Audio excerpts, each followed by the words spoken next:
ప్రార్థన.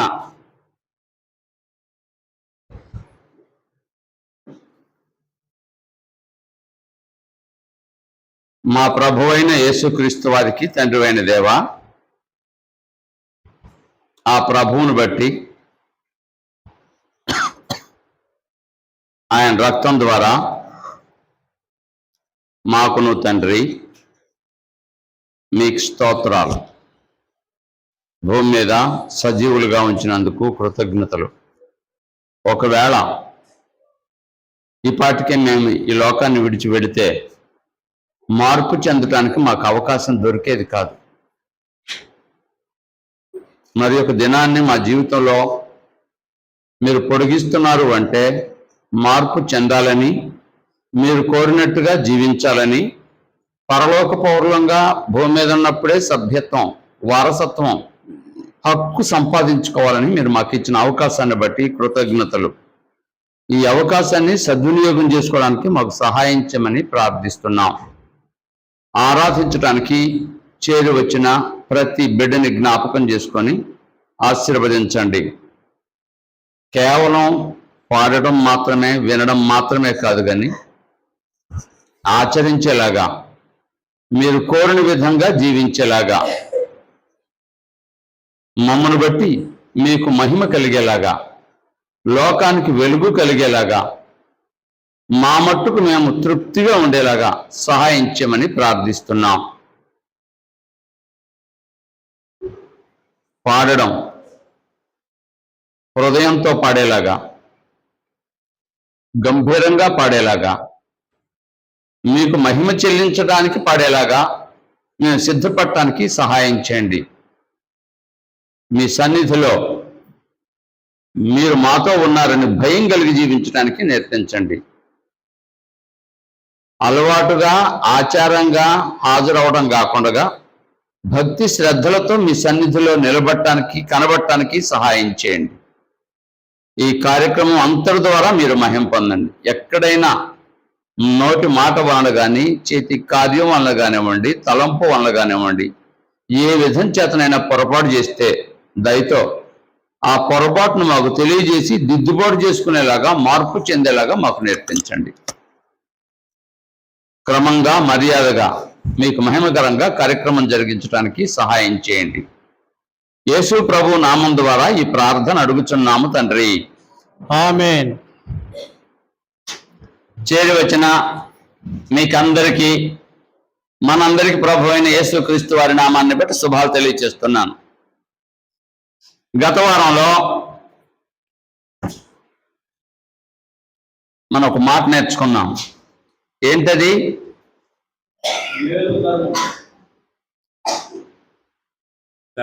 ధర్మము. ధర్మము అంటే ఏంటో మనం విన్నాం. బహుగా ధర్మం చేసిన వ్యక్తి ఎవరో విన్నాం. లాభం ఏంటో విన్నాం. ధర్మాన్ని మనమేం చేయాలి అంటే ఏం చెప్పుకున్నాం?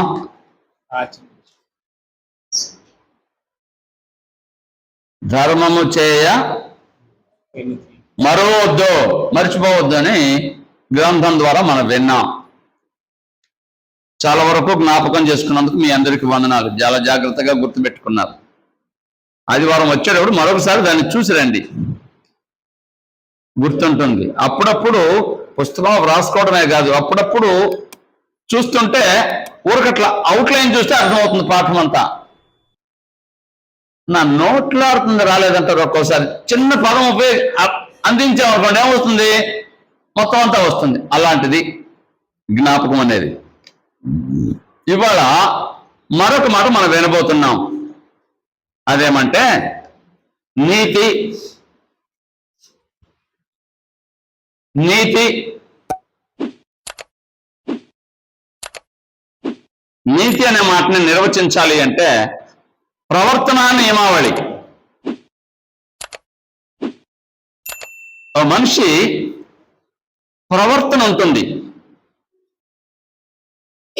బంగారం ఉంది, ఇన్ని క్యారెట్ల బంగారం, ఇంత రేటు. బంగారానికి విలువ ఎక్కడొస్తుంది? ఆ క్యారెట్లను బట్టి వస్తుంది. మనిషికి విలువ ఎలా వస్తుందంటే డబ్బు ఉంటేనో, అందం ఉంటేనో, లేకపోతే ఉద్యోగం ఉంటేనో, మరొకటి ఉంటే వస్తుందని అనుకోవటం భ్రమ. పైకి అలా కనబడుతుంది, కానీ అంతరంగంలో మనుషులకి ఆ మనిషి ఎడల గౌరవం ఎలా వస్తుందంటే, ఎలా వస్తుంది? అతని ప్రవర్తన. అతను ఎలా ప్రవర్తిస్తున్నాడు అంటే సరైన ప్రవర్తన కాదు అతనిది. మొండి ప్రవర్తన, మూర్ఖ ప్రవర్తన, మొద్దు ప్రవర్తన, దుర్మార్గ ప్రవర్తన అని సర్టిఫికేట్లు ఇస్తూ ఉంటారు. కనుక ప్రవర్తన నియమావళి. ఇంకో విధంగా చెప్పాలంటే ఏది తప్పు ఏది ఒప్పు అని అంతరంగంలో తర్కించుకొని ఒప్పుగా ఉన్నదాన్ని ఆ విధంగా జీవించడమే నీతి అంటే. నేను మరలా చెప్తాను ఈ మాట. ఒక విషయం విన్నప్పుడు, ఒక సంగతి చూచినప్పుడు అది మంచా చెడ్డ అని లోపల ఏం జరుగుతుంది? ఒకలాంటి పరిశీలన జరుగుతుంది మనకి. పరిశీలన జరిగిన తర్వాత ఒకవేళ ఒప్పుగా ఉంటే ఆ విధంగా నడుచుకోవడం, తప్పుగా ఉంటే కాదు. అది తప్పు అనుకోండి విడిచిపెట్టడమే, సరిగా ఉందనుకోండి ఆ విధంగా నడుచుకోవడం. సత్ప్రవర్తన అలవరుచుకొని తద్రీతిగా నడుచుకోవడం, సత్ప్రవర్తన అలవరుచుకోవడం. చాలా మందికి ఒక ప్రవర్తన నియమావళి ఉండదు, కాలం గడిచిపోతూ ఉంటుంది. ఏం చేస్తున్నా ఉన్నాను, ఊరికి తిరుగుతున్నాను అంటారు. ఒక పని ఉండదు, ఊరికే ఉన్నానంటారు. ఊరికే ఉంటే ఎలాగా? నీకు గౌరవం ఎప్పుడు వస్తుందంటే పనికి వెళ్ళుకుంటే గౌరవం వస్తుంది. నాకు తెలిసిన కొంతమంది ధనవంతులు ఉన్నారు, చాలా ధనవంతులైనా కానీ వారి భర్తలు సంపాదిస్తుంటే ఇంట్లో కూర్చొని తినాలనుకోరు వారు. మరి ఏం చేస్తారంటే ఇంట్లో కనీసం ఏదో ఒక చిన్న కుటీర పరిశ్రమ లాగా తనకు వచ్చినంతలో కొంచెమైనా, వాళ్ళు ఏమంటారంటే ఊరికినే ఉండే కంటే 10 రూపాయలను వస్తాయి కదా, ఊరికి ఎందుకు సమయం వ్యర్థం చేయడం. చాలా మంది సమయాన్ని ఊరికినే గడుపుతూ ఉంటారు. చాలా మంది. అందుకే మనందరికి తెలిసిన సామెత ఎవరు జ్ఞాపకం చేస్తారు? సోమరి అంటే అర్థం ఏంటి? పని బాట లేకుండా ఉండేవాళ్ళు సోమరు అంటారు. ఎక్కడికి వెళ్ళమంటారు అంటే అర్థం ఏంటి? క్షేమ ఎప్పుడూ ఊరికే ఉండదు. మనిషి భూమి మీద బ్రతుకుతున్నాడంటే ఏదో ఒక పని చేస్తూ ఉండాలి. ఒకవేళ నీకు ఉపయోగపడకపోయినా ఇతరులకైనా ఉపయోగపడాలి, ఏదో ఒక పని చేయాలి, పని చేస్తూ ఉండాలి. అదే సత్ప్రవర్తన అంటే. సత్ప్రవర్తన అలవరుచుకొని ఆ విధంగా నడుచుకోవడం. ఇంకో విధంగా చెప్పాలంటే ఉన్నత ప్రమాణాలు కలిగి ఆచరణయోగ్యమైన జీవితం జీవించటం. ఏదో బ్రతుకుతున్నానని కాదు.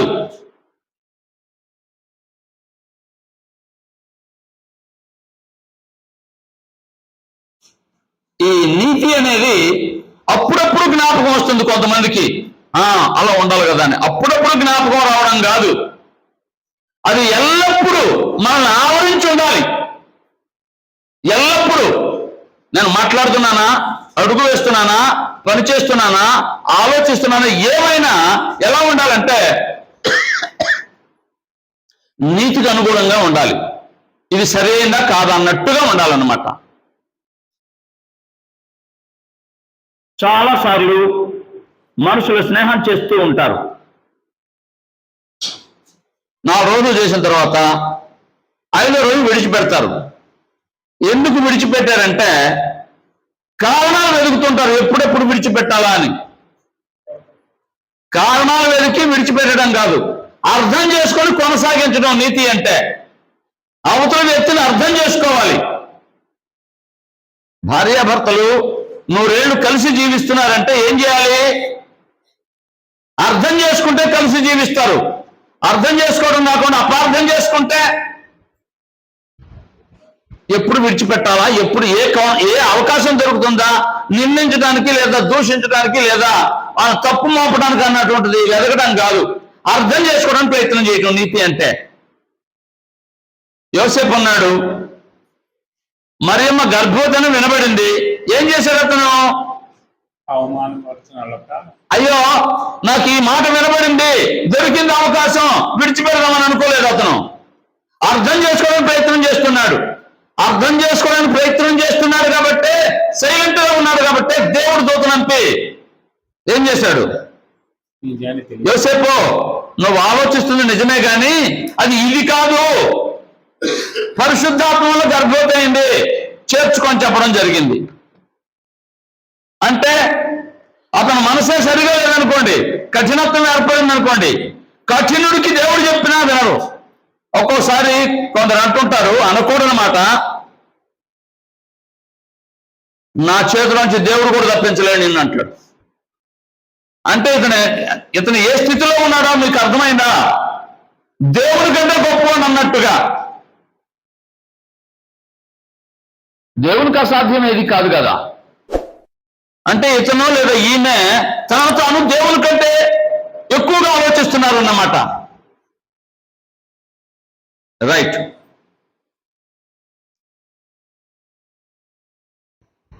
ఒక మనుషుడు వీరుడు కావచ్చు, లేదా మేధావి కావచ్చు. అలానే వీరుడంటే ఎంత ప్రయాసపడితే వీరుడయ్యాడు లేదా మేధావి అయ్యాడు. అలాగే నీతిమంతులు కావడానికి కూడా ప్రయత్నం చేయాలి. కావచ్చు, అది సాధ్యం కాదండి. చాలా మంది అనే మాట ఏంటంటే, నీతిగా ఉంటే మనుషుడు బ్రతకలేడండి అని అంటుంటారు. అది నిజం కాదు. నీతిగా ఉంటే బ్రతుకుతాడు. ఇవన్నీ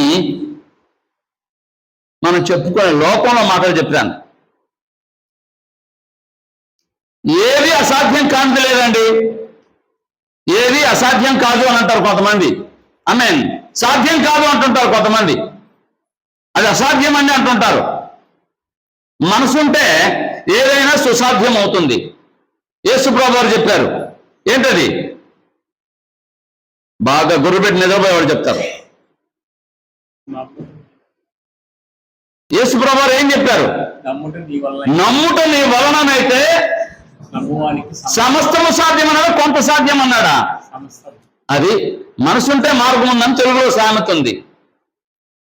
ఇదంతా నేను ఎందుకు చెప్పానంటే, ఒక్క మాటలో చెప్పాలంటే, నీతిగా జీవించాలని ఆలోచన ఉంటే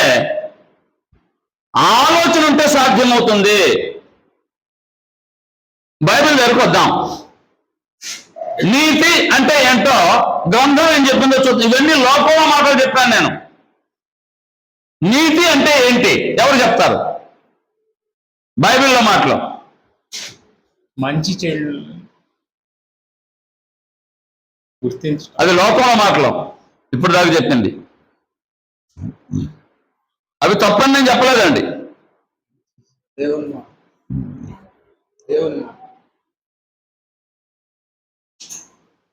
రైట్.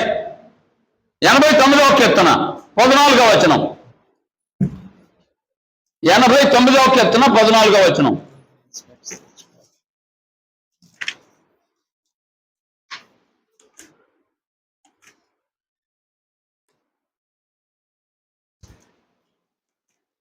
నీతి న్యాయములు నీ సింహాసనములకు ఆధారములు, కృపాసత్యములు నీ సన్నిధానవర్తులు. చాలండి, నేను చదువుతాను.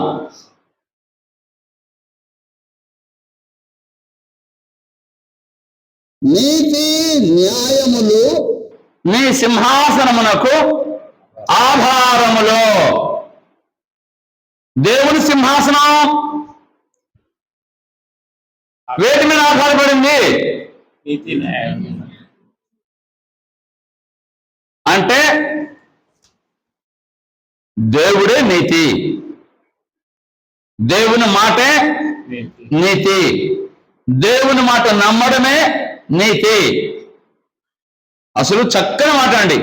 నీతి న్యాయములు దేవుని సింహాసనమునకు ఆధారములో. దేవుని సింహాసనము ఎలా ఉంది అంటే నీతి న్యాయము, రెండోది ఏంటి? కృప సత్యము. 4 స్తంభాలు. కుర్చీకి ఎన్ని కాళ్ళు ఉంటాయి? 4.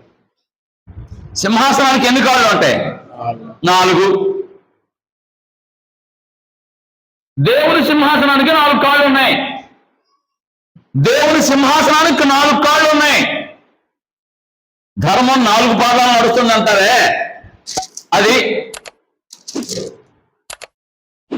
దేవుని సింహాసనానికి 4 కాళ్ళు ఉన్నాయి. 1 నీతి, 2 న్యాయము, 3 కృప, 4 సత్యము. అయ్యా, నువ్వు దేవుని స్థానం అంటే దేవుని స్థానానికి రావు గాని దేవుని బిడ్డగా, దేవుని కుమారుడుగా, దేవుని పోలి దేవుని కుమారుడు క్రీస్తు ప్రభువు నడుచుకోవాలంటే ఇవి ఉండాలి. ఇవి లేనట్లయితే ఆయనలో, ఆయనతో ఉండడానికి తగిన దానవు కాదు, తగిన వాడవు కాదు. ఈ 4 ఆధారం దేవుని సింహాసనానికి ఆధారాలు. కృపా సత్యము, నీతి, సమాధానములు. నీతి, సమాధానము, కృపా సత్యమనే 4 ఉన్నాయి. ఆ 4 దేవుని సింహాసనానికి ఆధారాలట.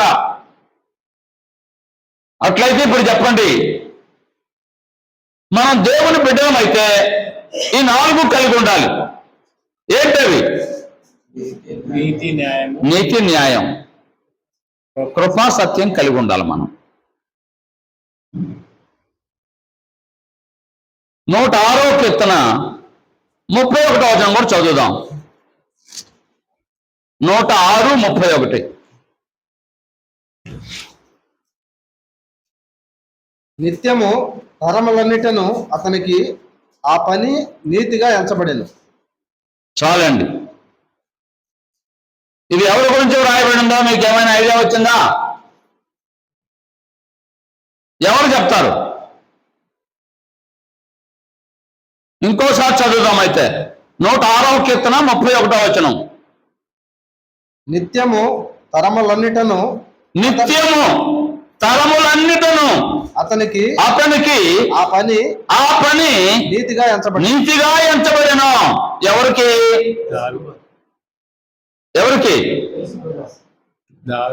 పై వచనంలో ఉంది.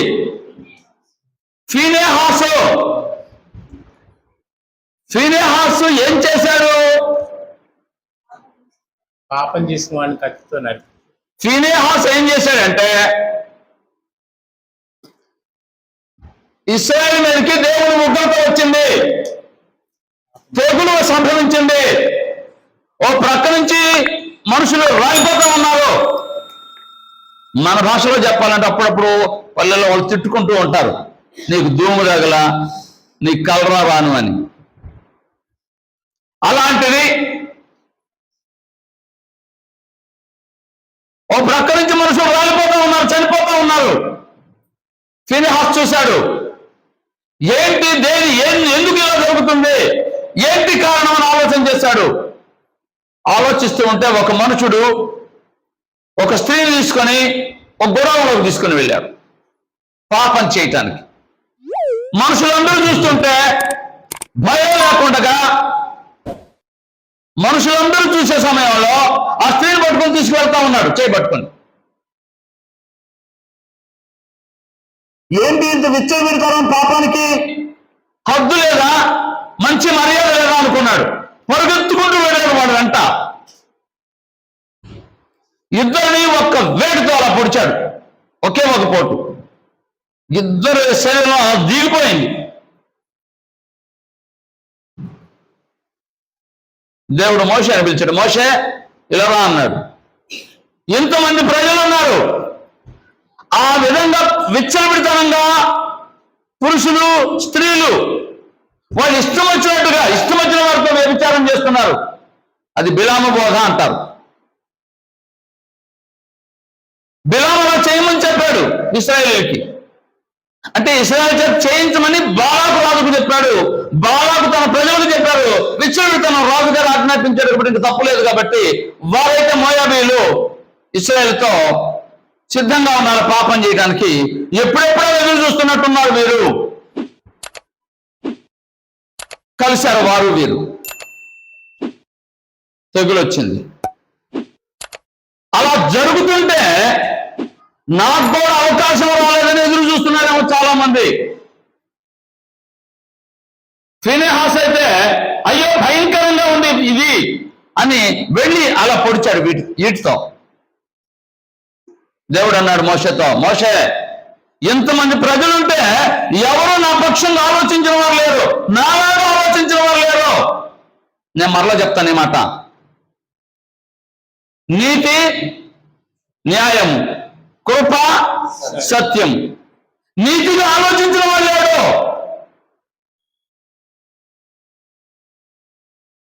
ఫినెహాస్ మాత్రమే ఆలోచించాడు, కార్యం జరిగించాడు,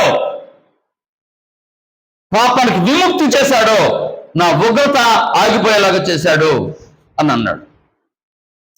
మరొకసారి చదవండి ఆ మాట. 106వ కీర్తన 31వ చరణం. నిత్యము తరములన్నిటను అతనికి ఆ పని నీతిగా ఎంచబడెను. ఎన్ని తరాలో ఇప్పటికీ, అప్పటి నుంచి ఇప్పటిదాకా నీతిమంతుడిని ఎవరి గురించి చెప్పుకుంటున్నా? ఫినెహాస్ గురించి చెప్పుకుంటున్నాం. అది అతనికి నీతిగా ఎంచబడను. అయ్యా అమ్మా, దైవ కార్యాన్ని ఇలా ఎప్పుడైనా ఆలోచించావా? తప్పు జరుగుతుంది, జరగరాదు జరుగుతుంది అనుకున్నాం. జరగరాదు జరుగుతుంటే నువ్వు చూస్తూ గమ్మునున్నావు కానీ నాకేం పట్టిందిలే నాది కాదని బాధపడుతున్నావా? ఆ తప్పుని ఖండించడానికి లేదా సరిచేయడానికి నీ వంతు ఎప్పుడైనా కృషి చేశావా?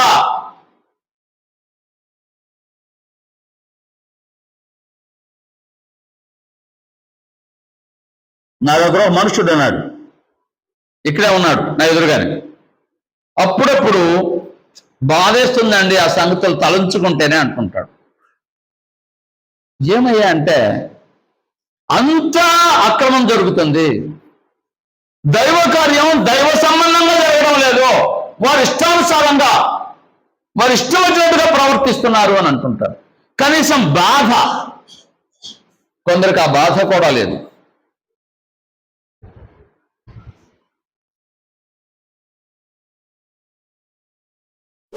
ఫినెహాసు ఎందుకు నీతిమంతుడిగా తీర్చబడ్డాడు?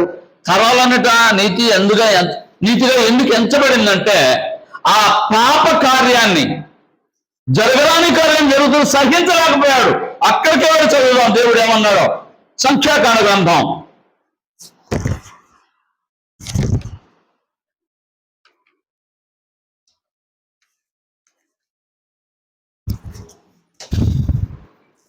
25వ అధ్యాయము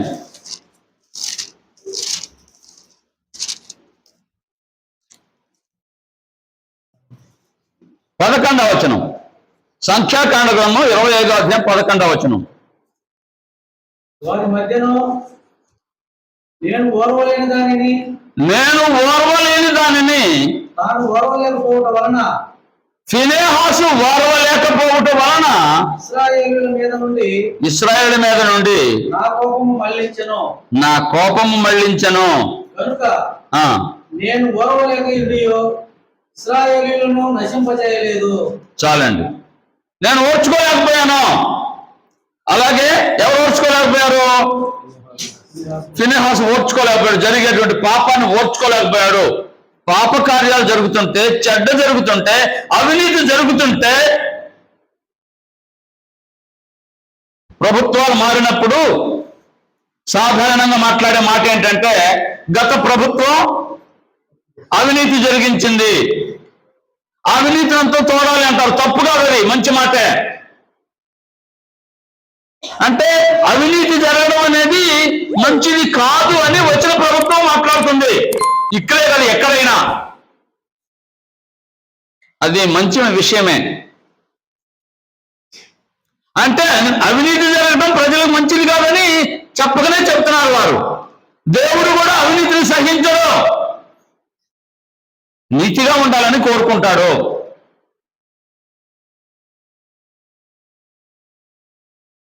మనం చదువుకున్న భాగంలో ఏంటంటే నీతి అంటే పాపము జరుగుతుంటే చూచి ఓర్వలేనితనం కలిగి ఉండడం. వాళ్ళు మంచిగా ఉంటే ఓర్వలేకపోవడం కాదు,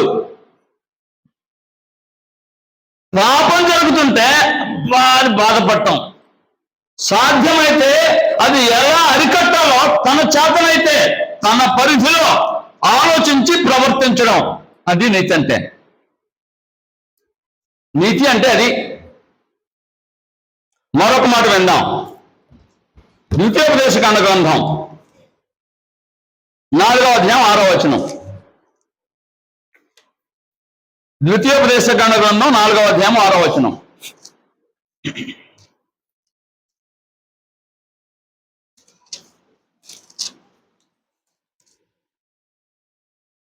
ఈ కట్టడలనన్నింటినీ మీరు గైకొని అనుసరింపవలెను. వాటిని గూర్చి విను జనుల దృష్టికి అదియే మీకు జ్ఞానము, అదే మీకు వివేకము. ఇంకా చదువుదాం. వారు చూచి నిశ్చయముగా ఈ గొప్ప జనము జ్ఞాన వివేకము గల జనమని చెప్పుకుందురు. ఎలైనగా మనము ఆయనకు మొరపెట్టినప్పుడల్లా మన దేవుడైన యెహోవా మనకు సమీపముగా ఉన్నట్టు మరి ఏ గొప్ప జనమునకు ఏ దేవుడు సమీపముగా ఉన్నాడు. మరియు నేను మీకు అప్పగించుచున్న ఈ ధర్మశాస్త్రం అంతటిలో ఉన్న కట్టడలను నీతి విధులను గొప్ప జనమేది. అయితే నువ్వు జాగ్రత్త పడము.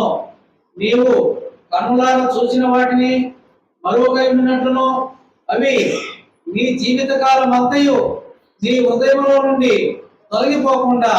చాలండి నేను మరలా చదువుతాను. 8వ వచనం.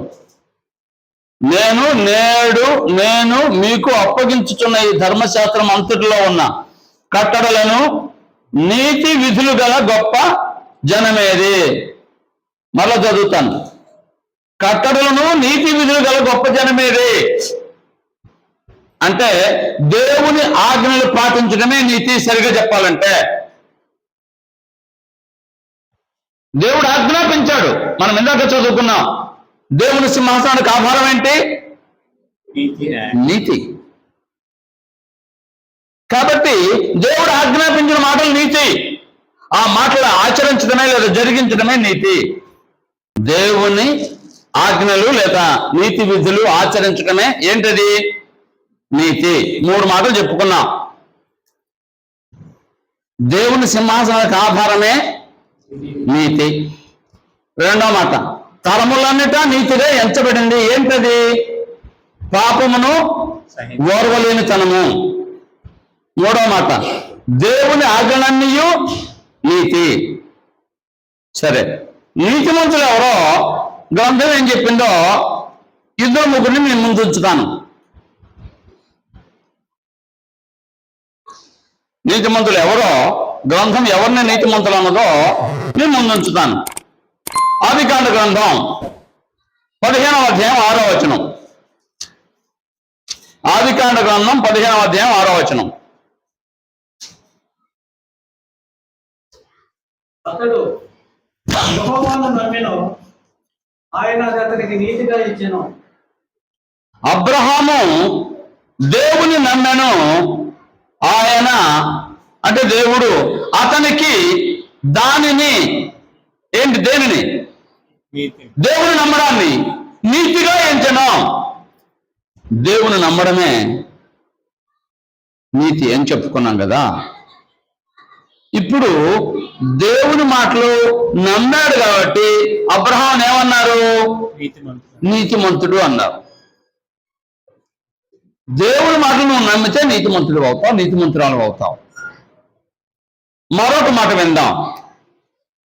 6వ అధ్యాయం 9వ వచనం. నిర్గమకాండ గ్రంథం 6వ అధ్యాయం 9వ వచనం. 6:9. మోసే ఇశ్రాయేలుతో ఇలా చెప్పెను. నువ్వు నిర్గమకాండ గ్రంథం కాదు, పొరపడ్డాను, ఆదికాండ గ్రంథం 6:9.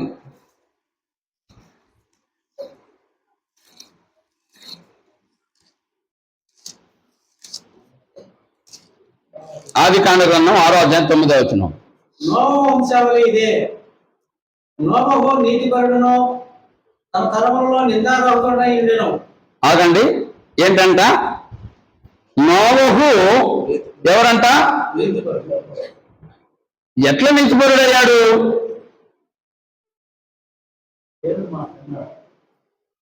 ఎట్లా నీతిపరుడయ్యాడు నోవహు? దేవుడు ఏం చెప్తాడు చేశాడండి. అది కష్టమండి, అది సాధ్యం కాదండి అనేవాడు ఉన్నారా లేరా? అది సాధ్యం కాదండి, అది కష్టం అండి. మరి అంత కఠినంగా ఉంటే ఎలా అండి? అంత ఖచ్చితంగానే అంటే ఏం చేస్తున్నాం మనం? పొరపడుతున్నాం. నోవహులాగా మనం జీవించడం సాధ్యం కాదా? సాధ్యమా కాదా? నోవహు నీతిమంతుడు ఎందుకు అయ్యాడంటే దేవుడు ఏం చెప్పాడు అది చేశాడు. దేవుని మాట నమ్మితే నీతిమంతులు అవుతారు. దేవుడు ఏం చెబితే అది చేస్తే నేను 2 సంగతులు చెప్పాను. ఒకటి నమ్మటం, రెండవది చేయడం. మరొకటి చూపిస్తాను. పేతురు పత్రిక,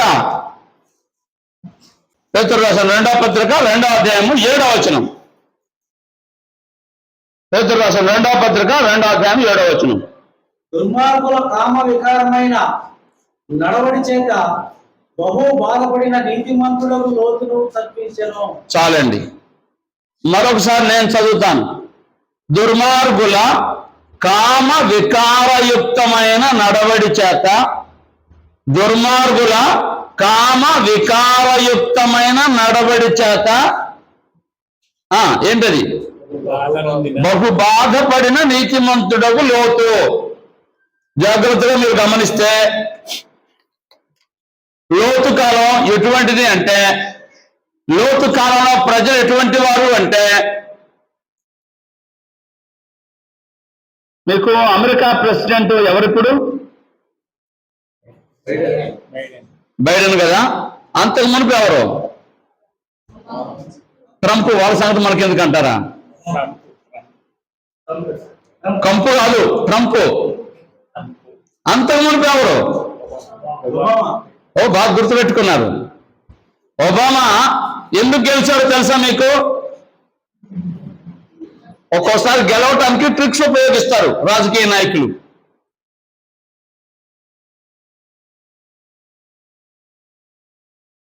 పురుషులు వివాహం చేసుకోవడం కూడా నేను అనుమతిస్తాను అన్నాడు.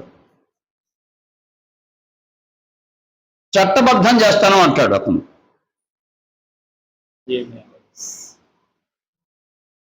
చేశాడు కూడా. యువతంతా ఎగబడింది ఓట్లు వేయటానికి. నేను అతను తప్పు పట్టడం లేదు, మన సంగతి కాదని. అంటే ఇప్పుడు ఎలా ఉందనుకుంటున్నారేమో, అది చెప్పడానికి ఈ సందర్భాన్ని ఉటంకించాను. ఇంచుమించుగా ఇప్పటికి 4000 సంవత్సరాలు భూమి మీద జీవించాడు లోతు. 4000 సంవత్సరాలు ప్రపంచం ఎలా ఉందో ఒకసారి ఆలోచన చేస్తే, మరి ముఖ్యంగా సొదొమ గొమొర్రా పట్టణం అనే పట్టణాలు ఎలా ఉన్నాయంటే, స్త్రీ పురుషులు అనే వ్యత్యాసం లేకుండా, అంటే సహజ ధర్మాన్ని విడిచిపెట్టి అసహజంగా స్వాభావిక విరుద్ధంగా కార్యక్రమాలు జరిగించేవారు వారు. లైంగికపరమైనటువంటి ఆలోచన ఉన్నాయే, అది సహజ సిద్ధంగా ఉండాలి, ధర్మంగా కూడా ఉండాలి. ధర్మాన్ని విడిచి సహజాన్ని విడిచి స్త్రీలు పురుషుల వ్యత్యాసం లేకుండా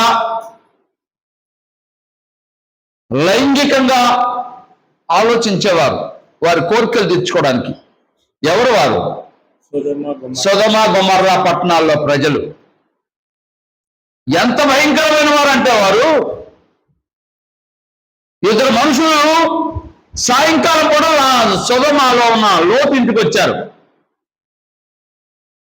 లోతు ఇంటికి వస్తే లోతు చేర్చుకున్నాడు. అయ్యా ఈ రాత్రి ఇక్కడ ఉండనని ఆశ్రయం ఇచ్చాడు. ఆ పట్టణంలో ప్రజలందరూ పిల్లలు మొదలుకొని ముసలి వాళ్ళ వరకట, యవనస్తులంటే వాళ్ళ వయసు అటువంటిది అనుకోవచ్చు, పిల్లలు మొదలుకొని వృద్ధుల వరకు ఆ వచ్చినటువంటి మనుషులతో పాపం చేయడానికి వచ్చేసి లోతింటి మీదకి, రాత్రి మీ ఇంటికి వచ్చారు కదా వాళ్ళని బయటకు పంపించు అంటున్నారు. ఏంటయ్యా అంటే, ఎక్కడి నుంచో వచ్చావు నువ్వు మాకు న్యాయం చెప్తావా, బయటకు పంపించు. అయ్యా అయ్యా అయ్యా ఆగండి అంటే తలుపులు బద్దలు కొట్టి మరీ లోపలికి వెళ్ళాలని ప్రయత్నం చేస్తున్నారు.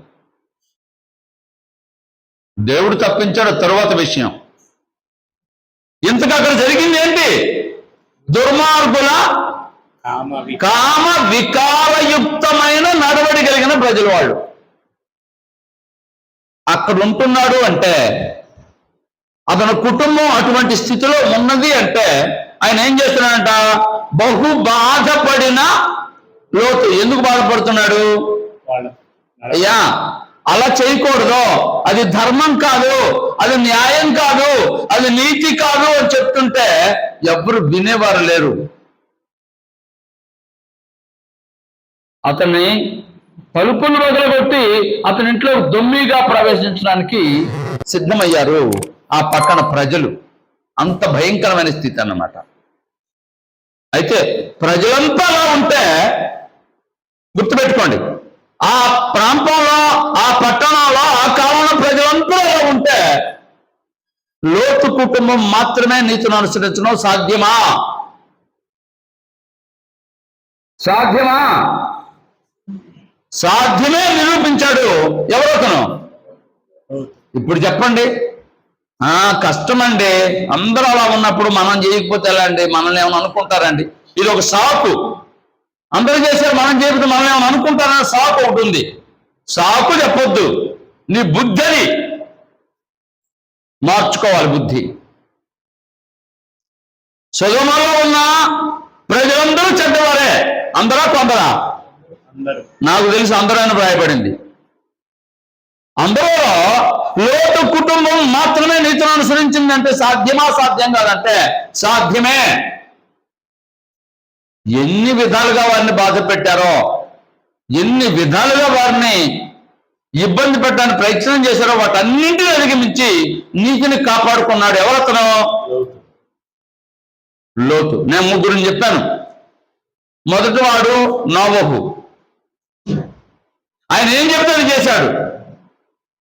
రెండో వాడు అబ్రహాము. ఆయన చెప్పింది నమ్మాడు. మూడో వాడు లోతు. చుట్టూ పాపం ఉన్నా పాపం అంటకుండా జీవించాడు లోతు. తామరాకు ఎక్కడుంటుంది? నెలలో ఉంటుంది. తామరాకు మీద ఎన్ని నీళ్ళు ఉంటాయి? ఓ డ్రాప్ వేసినా కానీ అది పీల్చుకుని నిలబడుతుంది. దాని గుణం అది. అలాగే అందరూ పాపలైనా మనం దేవుని పిల్లలమైతే లోతులాగా, నోవహులాగా, అబ్రహాములాగా ప్రత్యేకత కలిగి ఉండాలి. అది నీతి అంటే. మనుషులందరూ పోయినట్టు నేను కూడా పోతానంటే నీతి కాదు. లోకం వేరు, దేవుని నీతి వేరు. ఇంకొక ఆమెను తీసుకొచ్చి చూపిస్తాను మీకు. అంటే నేను ఇక్కడికి తీసుకురాలేను, గ్రంథం దగ్గరికి వెళ్తే సాధ్యమవుతుంది. ఆదికాండ గ్రంథం 38వ అధ్యాయం. ఆదికాండ గ్రంథం 38వ అధ్యాయం 8:26. యూదా వాటిని గుర్తుపట్టి, నేను నా కుమారుడైన షేలాను ఆమెకు ఇయ్యలేదు కనుక ఆమె నాకంటే నీతిమంతురాలని చెప్పి మరి చాలండి. ఆమె నాకంటే మరి నీతిమంతురాలు. ఈవిడెలా నీతిమంతురాలు అయింది? ఆమె నాకంటే నీతిమంతురాలు అన్నాడంటే ఇంతకు అతను నీతిమంతుడా కాదా? అతను నీతిమంతుడే. మరి ఆమె అతని కంటే నీతిమంతు ఎలా సాధ్యమైంది? ఏంటి ఆవిడ నీతి? మీరు కొంచెం ఆలోచన చేస్తే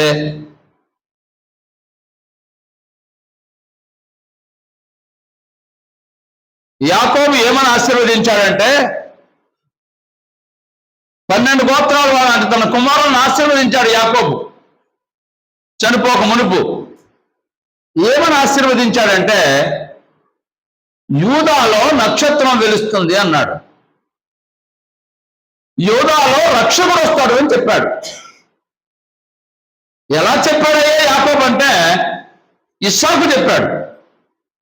ఇస్సాకుకి అబ్రహాము చెప్పాడు. అబ్రహాము ఇస్సాకు చెప్పాడు యాకోబుకి. అబ్రహాము ఇస్సాకు చెప్పిన మాటను యాకోబు చెప్పాడు. అబ్రహాము ఇస్సాకు యాకోబుకి ఎవరు చెప్పాడు? దేవుడు చెప్పాడు లోకరక్షకుడు వస్తాడు అని. ఆ మాట నమ్మారు వారు. తన తర్వాత తన తరానికి చెప్పారు అబ్రహాము, ఇస్సాకు, యాకోబు. యాకోబు వెళుతూ వాళ్ళ తాతగారు వాళ్ళ నాన్నగారు చెప్పిన దేవుని మాటను జ్ఞాపకం చేసి రక్షకుడు ఎక్కడ వస్తాడంటే యోధా గోత్రంలో వస్తాడు అన్నాడు. ఈయన యోధా. ఇప్పుడు నేను నీతిమంతుడని చెప్పాడే, ఆ యోధాకి 3 కుమారులు ఉన్నారు. 2 చనిపోయారు. వివాహం అయిన తర్వాత 2 కుమారులు చనిపోయారు. 3వ కుమారుడు ఉన్నాడు. ఆయనకి వివాహం చేసే ఇష్టం లేదు యాకోబుకి. వివాహం చేయడం ఆలోచన లేదు. ఎందుకంటే వివాహం చేస్తే కుమారుడు చనిపోతుందని భయం కలిగింది. భయంతో వివాహాన్ని రద్దు చేశాడు. అప్పుడప్పుడు అక్కడక్కడ మీరు వింటూ ఉంటారు, వివాహం కొంతమంది ఎందుకు చేసుకోరు? కొన్ని కారణాలు ఉన్నాయి. పోషిస్తానా లేదా భయం కలిగిన వాడు వివాహం చేసుకోడు. అసలు ఆమె సంతోషపెట్టగలనో లేదో అనే అనుమానం కలిగిన వాడు వివాహం చేసుకోడు. ఈ 2 ఉన్నా ఆడవారి మీద నమ్మకం లేని వాడు వివాహం చేసుకోడు. నా మాటలు అర్థమైనయా? ఎక్కడో ఎవరినో చూస్తారు ఒకరిని, చెడ్డవారిని. ఇక ఆడవాళ్ళందరూ అంతే అనుకుంటారు తప్పుగా. వాళ్ళు వివాహానికి ఇష్టపడరు. ఇది కూడా అంతే. 2 కుమారులకి వివాహం చేస్తే చనిపోయారు. వీడు కూడా చనిపోవాలని భయం కలిగి వివాహం చేయడానికి ఆప్ చేశాడు. దైవ నియమాన్ని అతిక్రమించారు. సరిగా చెప్పాలంటే వివాహం చేసుకోవడం మంచిదా చెడ్డదా? నరుడు ఒంటరిగా ఉండడం మంచిది కాదని దేవుడు చెప్పాడు. మంచిదని నేనంటే ఎలా ఉంటుంది?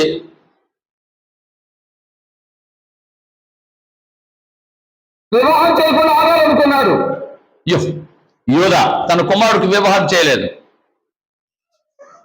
ఆవిడకి అర్థమైంది, అయ్యో వివాహం చేయడానికి ఇష్టపడలేదు ఇతను. లోకరక్షకుడు ఎలా వస్తాడు?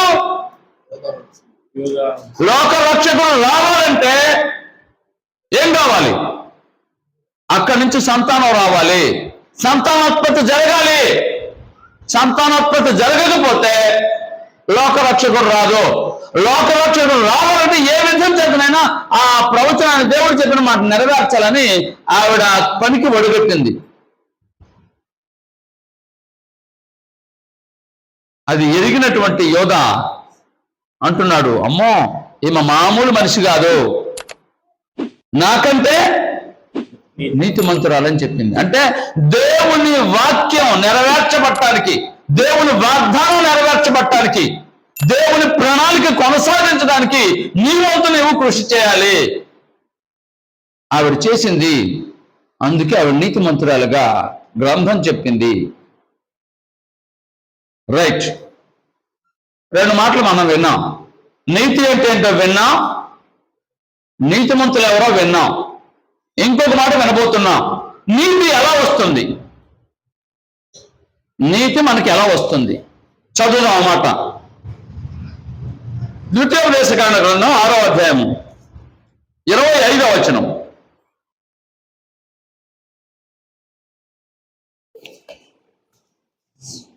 ద్వితీయోపదేశకాండ గ్రంథం 6వ అధ్యాయం 25వ వచనం.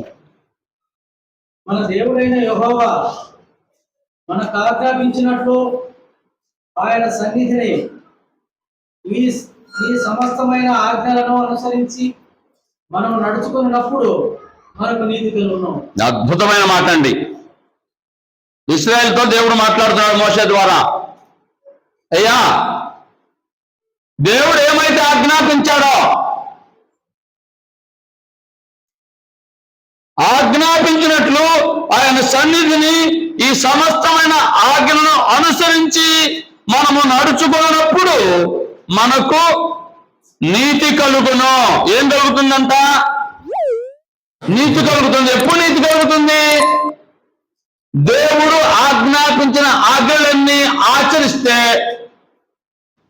25వ వచనం. దేవుడైన యెహోవా మనకు ఆజ్ఞాపించినట్లు ఆయన సన్నిధిని ఈ సమస్తమైన ఆజ్ఞను అనుసరించి మనము నడుచుకున్నప్పుడు మనకు నీతి కలుగును. ఏం కలుగుతుంది? నీతి కలుగుతుంది. ఎప్పుడు కలుగుతుంది? ఆజ్ఞను అనుసరించి దేవుడు ఏం చెప్పాడో ఆయన ఆజ్ఞలను పాటిస్తే నీతి వస్తుంది. అది దేవుడు చెప్పిన ఆజ్ఞలను పాటిస్తే నీతి వస్తుంది. ఒకటా రెండా? మనం 90 చేస్తాం, 99 కూడా చేస్తాం, ఒకటి మాత్రం చేయం. యాకోబు ఏమన్నాడంటే, ధర్మశాస్త్రమంతయు ఆజ్ఞలు గైకొని ఒక్క ఆజ్ఞ విషయంలో తప్పిపోతే ఆజ్ఞలన్నిటి విషయంలో తప్పిపోయినట్టే అన్నాడు యాకోబు. కాబట్టి అన్ని చేసినప్పుడే మనం నీతిమంతులంగా తీర్చబడతాం. ఏదో కొన్ని చేసి నేను నీతిమంతురాలను అనుకుంటే సరిపోదు. మనం చేసే పొరపాటు ఏంటంటే ఒక చిన్నదైనా తప్పిపోతాం. తప్పిపోకుండా ఉండడానికి చూసుకోవాలి.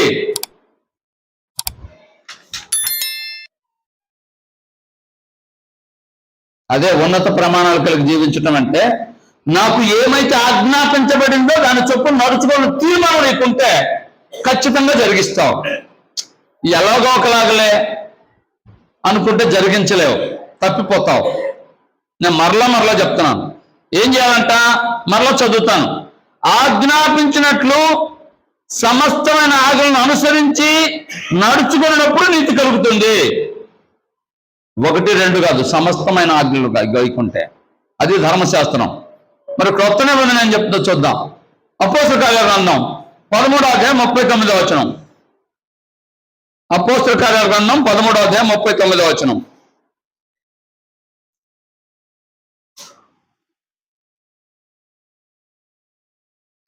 మీరు మోసే ధర్మశాస్త్రం వలన ఏ విషయములలో నీతిమంతులుగా తీర్చబడలేకపోతిరో, ఏ విషయంలో మీరు తప్పిపోయారో ఆ విషయములన్నింటిలో గుర్తుపెట్టుకోండి. ఆ పదం చాలా బాగుంది.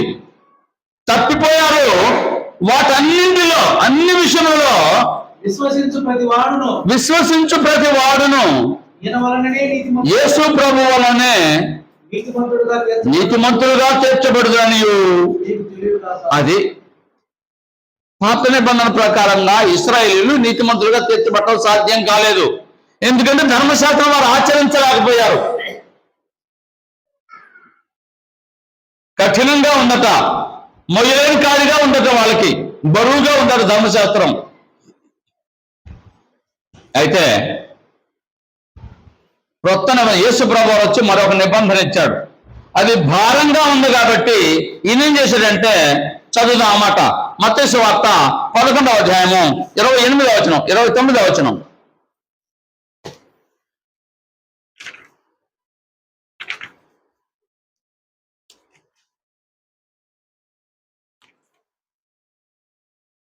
నేను సాక్షికుడను, చదువు నాన్న. దీన మనసు గలవాడను గనుక మీ మీద నా కాడి ఎత్తుకొని నా యొక్క నేర్చుకుని, అప్పుడు మీ ప్రాణములకు విశ్రాంతి దొరుకును. ఎలైనగా నా కాడి సులువుగాను నా భారము తేలికగాను ఉన్నది. పాత నిబంధన మీకు భారంగా ఉందన్నారు కదా, నేను ఒక నిబంధన ఇస్తున్నాను, నా కాడి సులువు, నా భారము తేలిక. ధర్మశాస్త్రం కఠినంగా ఉందా, కొత్త నిబంధన కఠినంగా ఉందా? ఇంకో విధంగా అడుగుతాను, ధర్మశాస్త్రం సులువుగా ఉందా, కొత్త నిబంధన సులువుగా ఉందా? కొత్త నిబంధన సులువుగా ఉంది. కాబట్టి అది కఠినంగా ఉందని దాన్ని తీసివేసి ఏమిచ్చాడు? సులువైన మార్గాన్ని ఇచ్చాడు. సులువు అంట ఇది. నా కాడి సులువు, నా భారము తేలిక అన్నాడు. వాళ్ళకి భారంగా ఉంటే మనకు తేలిగ్గా ఇచ్చాడు కొత్త నిబంధనని. ఈ విధంగా మనం ఆచరిస్తే అప్పుడేమవుతామంట? అన్ని విషయంలో నీతిమంతులంగా తీర్చబడతాం. క్రొత్త నిబంధనను ఆచరిస్తే నీతిమంతులంగా తీర్చబడతాం. అక్కడ నీతిమంతులుగా తీర్చబడలేకపోయారు ఇశ్రాయేలీయులు. ఇప్పుడు యేసు ప్రభువుని నమ్మడం ద్వారా మనం ఏమవుతున్నాం? నీతిమంతులంగా తీర్చబడుతున్నాం. మనం చేసిన కార్యాలను బట్టి కాదు, గుర్తుపెట్టుకోండి. యేసు ప్రభువుని నమ్మినందు చేత, ఆయన మార్గంలో మనం నిలుస్తున్నందు చేత మనం నీతిమంతులంగా తీర్చబడుతున్నాం. అద్భుతమైన సంగతి అండి. మన వలన కాకపోతే తన కుమారుని పంపించి మన వలన అయ్యేలాగా చేశాడు. ఇంకొక మాట చదువుదాం. రోమా పత్రిక 2వ అధ్యాయం 13వ వచనం. రోమా పత్రిక 2వ అధ్యాయం 13వ వచనం. ధర్మశాస్త్రము వినువారు దేవుని దృష్టికి నీతిమంతులు కారు గాని, ధర్మశాస్త్రాన్ని వినేవారు దేవుని దృష్టికి నీతిమంతులు కారు గాని, ధర్మశాస్త్రమును అనుసరించి ప్రవర్తించు వారే నీతిమంతులుగా ఎంచబడతారు. ధర్మశాస్త్రాన్ని అనుసరించి ప్రవర్తిస్తే నీతిమంతులు అవుతారు వారు. అక్కడ వారు సాధ్యం కాలేదు. మరి ఇప్పుడు మనం అనుసరిస్తే క్రొత్త నిబంధనని సాధ్యం అవుతుంది. ఇంకా చదువుదాం. 5వ అధ్యాయం 16వ వచనం రోమా పత్రికలోనే. మరియు పాపము చేసిన ఒకరిని వలన శిక్షా విధి కలిగినట్టు ఆ ఆదాము కలుగలేదు, ఆ దానము కలుగలేదు. ఏలైనగా తీర్పు ఒక్క అపరాధం మూలంగా వచ్చినదై శిక్షా విధికి కారణమైన కృపావరం అయితే అనేకమైన ఆధారముల మూలముగా అపరాధముల మూలముగా వచ్చినదై మనుషులు నీతిమంతులుగా తీర్చబడటకు కారణమైన. మరలా నేను చదువుతాను. కృపావరం అయితే అనేకమైన అపరాధముల మూలముగా వచ్చినది మనుషులు నీతిమంతులుగా తీర్చబడటకు కారణమాయను.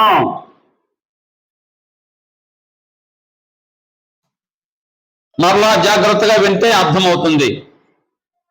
పాపము ఆదామును ఆధారం చేసుకుని లోకంలో ప్రవేశించింది. కృపావరం ఎవరి ద్వారా వచ్చింది? యేసు ప్రభు ద్వారా వచ్చింది. ఎందుకు వచ్చింది అంటే మనుషులు నీతిమంతులుగా తీర్చబడటకు కారణమైన యేసు ప్రభు వారు రావడం ద్వారా, ఆయన నమ్ముకోవడం ద్వారా, ఆయన మార్గంలో మనం అనుసరించడం ద్వారా ఏమొస్తుంది? నీతిమంతులం అవుతాం, లేదా నీతి ఆరోపించబడుతుంది మనకి.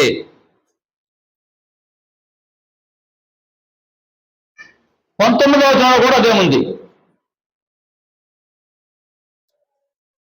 ఏలయనగా ఒక మనుషుని అవిధేయత వలన అనేకులు పాపులుగా ఎలాగూ చేయబడిరో, అలాగే ఒకని విధేయత వలన అనేకులు నీతిమంతులుగా చేయబడుదురు.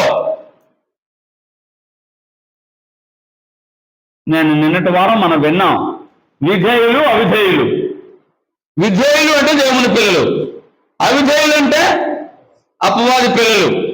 విధేయులు అంటే ధర్మం ఆచరించేవారు, అవిధేయులు అంటే అధర్మాన్ని ఆచరించేవారు. దేవుని మాటకి ఎవరైతే విధేయత చూపుతారో, యేసు ప్రభు మాటకి ఎవరైతే విధేయులు అవుతారో, యేసు ప్రభు దేవుని మాటకి విధేయత చూపాడు, ఆయనకు మనం విధేయులమైతే, సువార్తకు విధేయులమైతే ఏమొస్తుంది? మనకి నీతి ఆరోపించబడుతుంది, నీతిమంతులంగా తీర్చబడతాము. ఆదాం వల్ల మనుషులు పాపంలోకి ఎలా ప్రవేశించారో యేసు ప్రభు ద్వారా మనకేమొస్తుంది? నీతి వస్తుంది. తర్వాత 8:38 కూడా చదువుదాం. 8వ అధ్యాయం 30వ వచనం. మరియు ఎవరిని ముందుగా నిర్ణయించనో వారిని పిలిచెను, ఎవరిని పిలిచెనో వారిని నీతిమంతులుగా తీర్చెను, ఎవరిని నీతిమంతులుగా తీర్చెనో వారిని మహిమపరచెను. రైట్, చక్కని మాట అండి. ఎవరిని పిలిచెనో వారిని నీతిమంతులుగా తీర్చును కాదు, తీర్చెను. యేసు ప్రభు ద్వారా ఆయన సంఘంలోకి ఎవరైతే వచ్చారో, ఎవరైతే ఆయన పిలిచారో, ఆయన సంఘంలోకి ఎవరినైతే ఆయన సంఘంలోకి పిలిచారో, ఎవరైతే ఆ సంఘంలోకి వచ్చారో వాళ్ళు ఏమైపోయారు? ఏంటి? నీతిమంతులు అయిపోయారు. నీతిమంతులుగా తీర్చారంతే. అయితే ఆ నీతిని కాపాడుకోవాలి. మనం నీతిని కాపాడుకోవాలి. కొరింథీ పత్రిక, మొదటి పత్రిక 6వ అధ్యాయం 11వ వచనం.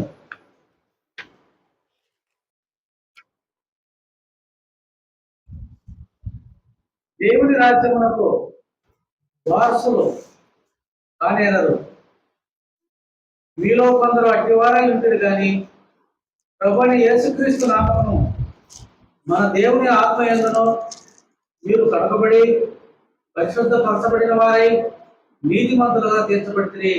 కడగబడిన వారై పరిశుద్ధపరచబడిన వారై నీతిమంతులుగా తీర్చబడితే. ఎందుకంటే దొంగలు, దోచుకునేవారు, లోబులు, తిట్టుబోతులు, తిరుగుబోతులు ఒకరు కొన్ని పోతులను ఇచ్చి వారు దేవుని రాజ్యానికి వారసులు కారు అని చెప్పి, అలా ఉంటే వారసులు కారు. వాటి నుంచి విడిపించబడినందు చేత మీరు ఏం చేయబడ్డారు? ఆత్మయందు కడుగబడి పరిశుద్ధపరచబడి నీతిమంతులుగా తీర్చబడ్డారు. నీతిమంతులుగా తీర్చబడ్డారు. క్రీస్తు ప్రభు రక్తంలో కడగబడాలి, అప్పుడు నీతిమంతులుగా తీర్చబడతారు. బాప్తిస్మం పొందటం చేత, మారు మనసు పొంది బాప్తిస్మం పొందిన వలన పాపాలు కడిగి భయపడి మనం ఎలా అయ్యాం? నీతిమంతులంగా తీర్చబడ్డాము.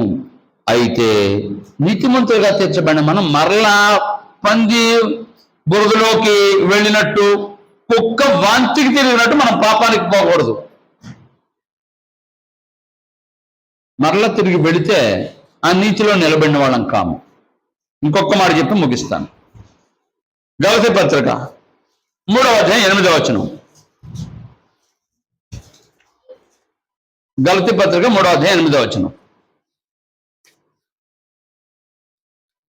దేవుడు విశ్వాసం మూలంగా అన్యజనులను నీతిమంతులుగా తీర్చనని లేఖనం ముందుగా చూసి మీ యందు అన్యజనులందరూ ఆశీర్వాదించబడుదురని అబ్రహామునకు సువార్తను ముందుగా ప్రకటించెను. చాలండి. విశ్వాస మూలముగా అన్యజనులను నీతిమంతులుగా తీర్చునని లేఖనము ముందుగా చెప్పింది. ఇంకోసారి చదువుతాను. విశ్వాస మూలముగా అన్యజనులను నీతిమంతులుగా తీర్చునని లేఖనం చెప్పిందంట. ఎలాగా? విశ్వాస మూలం అంటే అబ్రహాము నీతిమంతుడని ఎలా చెప్పుకున్నాం? అబ్రహాము దేవుని నమ్మాను, అది అతనికి నీతిగా ఎంచబడెను. అబ్రహాము దేవుని నమ్మాను, అది అతనికి నీతిగా ఎంచబడెను అని రాయబడింది. నమ్మితే నీతిమంతులుగా తీర్చబడ్డాడు అబ్రహాం. అలాగే మనం కూడా అబ్రహాముకు చేసిన దేవుడు వాగ్దానం చేశాడు కదా, క్రీస్తును పంపిస్తానని, రక్షకుడు వస్తాడని. ఆ రక్షకుని మనం నమ్మితే, అబ్రహాము దేవుడిని నమ్మాడంటే ఆ వాగ్దానాన్ని నమ్మాడు. ఆ వాగ్దానం మనం కూడా నమ్మితే, అబ్రహాము సంతానుడు యేసు ప్రభు వచ్చాడు రక్షకుడుగా అని మనం నమ్మితే, ఆయన మార్గంలో మనం నడిస్తే మనం ఏమవుతాం? నీతిమంతులంగా తీర్చబడతాం. కాబట్టి ఇంకా ఎవరైనా నమ్మకపోతే నమ్మి నీతిమంతులుగా తీర్చబడాలి. నేను చెప్పిన 3 మాటలు జ్ఞాపకం చేసి ముగించబోతున్నాను. నీతి అంటే 3 మాటలు చెప్పాను. దేవుని మాట నమ్మడమే నీతి. దేవుడు చెప్పింది చెప్పినట్టుగా చేయడమే నీతి. దేవుని ఆజ్ఞలన్నిటినీ అనుసరించి నడుచుకోవడమే నీతి. నీతిమంతులు ఎవరు? దేవుని మాట నమ్మిన అబ్రహాము నీతిమంతుడు. దేవుడు చెప్పింది చెప్పినట్టుగా చేసిన నోవహు నీతిమంతుడు. లోకమంతా తన పరిసర ప్రాంతాలన్నీ దుర్మార్గులైన కామ వికారయుక్తమైన నడవడి చేత వారందరూ భయంకరంగా జీవిస్తున్న వారి మధ్యలో నోవహు పవిత్రతను కాపాడుకున్నాడు. అందువల్ల ఆయన నీతిమంతుడిగా ఎంచబడ్డాడు. దేవుని వాగ్దానం నెరవేర్చబడటం కొరకు తామారు అనే స్త్రీ చేసిన కార్యం నీతిగా ఎంచబడింది. పాపం జరుగుతుంటే పాపాన్ని ఓర్చుకోలేక పాపానికి పరిష్కారం చేసినటువంటి ఎవరు అతను? ఫినెహాసు నీతిమంతుడిగా ఎంచబడ్డాడు. నీతి ఎలా వస్తుంది అంటే ఇప్పుడు మనం చదువుకున్న భాగాలను జ్ఞాపకం చేసుకొని వారిలాగా మనం జీవిస్తే, దేవుని ఆజ్ఞల ప్రకారంగా మనం జీవిస్తే అన్నింటికి మించి దేవుని నీతి ఎవరు? క్రీస్తు ప్రభు దేవుని నీతి. కనుక క్రీస్తు ప్రభు అడుగుజాడలో మనం నడిస్తే ఆ మాట జ్ఞాపకం చేసుకుందాం. పేతురు పత్రిక 1వ పత్రిక 2వ అధ్యాయము 22, 23 వచనాలు, 21, 22 వచనాలు. క్రీస్తు కూడా మీ కొరకు బాధపడి మీరు తన అడుగుజాడల యందు నడుచుకున్నట్లు మీకు మాదిరి ఇచ్చిపోయాను. ఏంటట? క్రీస్తు ప్రభు భూమి మీదకి ఎందుకు వచ్చారండి? ఈ సందర్భంలో మాట. అనేక కారణాలు ఉన్నాయి. ఇప్పుడు మనం చదువుకున్న భాగంలోకి వస్తే మీకు మాదిరి ఉంచిపోయాను. యేసు ప్రభు వారి జీవితం మనకి ఏం నేర్పిస్తుంది? అబ్రహాము, నోవహు, లోతు, ఫినెహాసు, ఇంకా చాలా మందిని మనం చదువుకున్నామే. వాళ్ళకంటే కూడా శ్రేష్టమైన జీవితం యేసు ప్రభుది. ఆయన అడుగుజాడలో మనం నడవాలని మాదిరి ఉంచిపోయాడు. ఆ మాదిరిని మనం అనుసరిస్తే ఆటోమేటిక్గా లోతును బట్టి లోతు కుటుంబానికి రక్షణ వచ్చినట్టు, నోవహును బట్టి నోవహు కుటుంబం నీతిమంతులుగా తీర్చబడినట్టు, క్రీస్తు ప్రభువును బట్టి మనం కూడా నీతిమంతులుగా తీర్చబడి నిత్యత్వానికి వారసులం అవుతాము. ఇంతసేపు మనం నేర్చుకున్న మాట ఏంటంటే ఒకే ఒక్క మాట. అదేంటి? నీతి. నీతిమంతులను మనం చూసామా? అలాంటి నీతి కలిగి జీవించడానికి ప్రయత్నం చేద్దామా? మనుషులు చుట్టుప్రక్కల ఉన్న వాళ్ళందరూ మనం చూస్తే ఆ నీతిని అనుసరించలేమండి. మరలా చెప్తున్నాను. లోతు చుట్టుప్రక్కల ఉన్న వాళ్ళందరూ ఎవరు? పాపం అనే కంటే కామ వికారయుక్తమైన చేష్టలు కలిగిన వాళ్ళు. ఎవరి నుంచి ఎవరి వరకు? పిల్లల నుంచి వృద్ధుల వరకు.